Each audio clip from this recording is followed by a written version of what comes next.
एक बार एक व्यक्ति रेगिस्तान में कहीं भटक गया, जैसे कि हम लोग जिंदगी में भटक जाते हैं। उसके पास खाने पीने की जो थोड़ी बहुत चीजें थी वो जल्द ही खत्म हो गई और पिछले 2 दिनों से वह पानी की एक एक बूंद के लिए तरस रहा था। वह मन ही मन जान चुका था कि अगले कुछ घंटों में अगर उसे कहीं से पानी नहीं मिला तो उसकी मौत सुनिश्चित है। पर कहीं न कहीं उसे ईश्वर पर यकीन था कि कुछ चमत्कार होगा और उसे पानी मिल जाएगा। हम लोग भी अपने जीवन में हमेशा एक यकीन पर विश्वास करते हैं, एक चमत्कार पर विश्वास करते हैं कि शायद कुछ अच्छा होगा, शायद कुछ अच्छा होगा, शायद कुछ अच्छा होगा। उस व्यक्ति को भी यकीन था। तभी उसे एक झोपड़ी दिखाई दी। उसे अपनी आंखों पर यकीन नहीं हुआ। पहले भी वह मृग तृष्णा और भ्रम के कारण धोखा खा चुका था। मृग तृष्णा उसको बोलते हैं जब रेगिस्तान में पानी दिखाई दे रहा होता है लेकिन एक्चुअली पानी वहां होता नहीं है, उसको मृग तृष्णा बोलते हैं। तो वह मृग तृष्णा और भ्रम के कारण धोखा खा चुका था। पर उस बेचारे के पास यकीन करने के अलावा कोई दूसरा चारा भी नहीं था। आखिर यह उसकी आखिरी उम्मीद जो थी, वह अपनी बची खुची ताकत से झोपड़ी की तरफ चलने लगा। जैसे जैसे करीब पहुंचता उसकी उम्मीद बढ़ती जाती और इस बार भाग्य भी उसके साथ था। सचमुच वहां एक झोपड़ी थी, पर झोपड़ी खाली थी, वीरान थी, मानो सालों से वहां कोई आया ही नहीं था। फिर भी पानी की उम्मीद में वह व्यक्ति झोपड़ी के अंदर जा घुसा। अंदर का नजारा देख उसे अपनी आंखों पर यकीन नहीं हुआ। वहां एक हैंडपाइप लगा हुआ था। वह व्यक्ति एक नई ऊर्जा से भर गया। पानी की एक एक बूंद के लिए वह तरसता। उसको हैंडपाइप दिखा तो हैंडपाइप को चलाने लगा, लेकिन हैंडपाइप तो कब का सूख चुका था। वह व्यक्ति फिर से निराश हो गया। उसे लगा अब उसे मरने से कोई नहीं बचा सकता। वह निढाल होकर गिर पड़ा। तभी उसे झोपड़ी की छत से बंधी पानी से भरी एक बोतल दिखाई दी। वह किसी तरह उसकी तरफ लपका और उसे खोलकर पीने ही वाला था।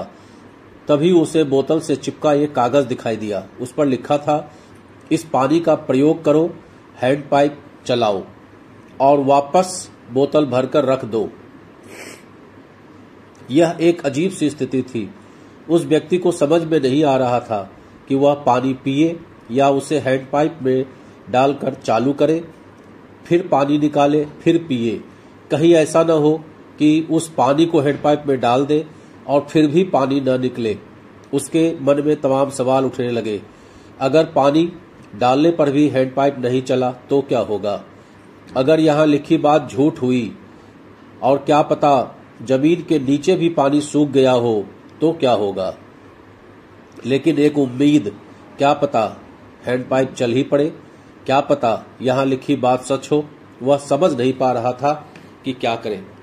फिर उसने कुछ सोचने के बाद बोतल खोली और कांपते हाथों से पानी पंप में डालने लगा।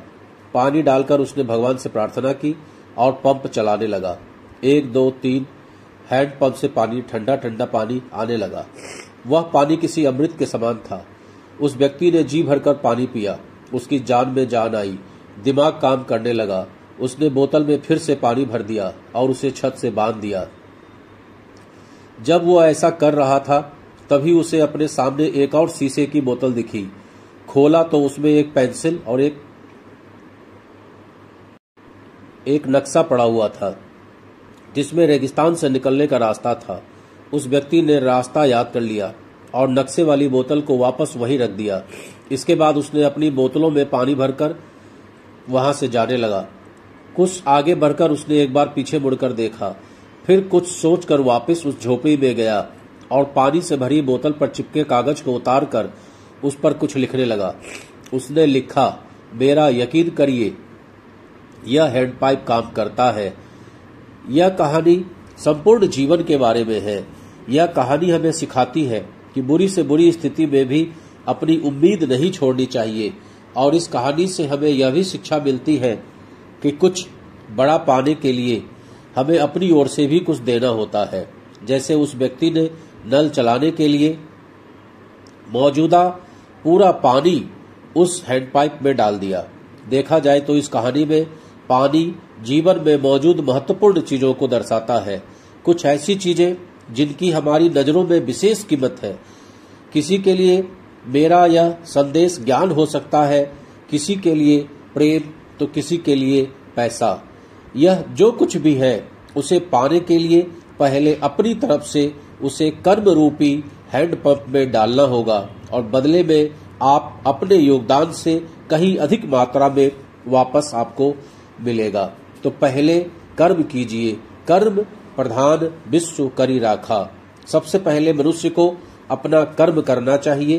कर्म करते समय आपको जो भी कुर्बानी देनी पड़ती है आप उस कुर्बानी को दीजिए, क्योंकि बिना कुर्बानी दिए इस दुनिया में सफलता नहीं मिलती है। मैं प्रवीण चंद्रा, कानपुर से।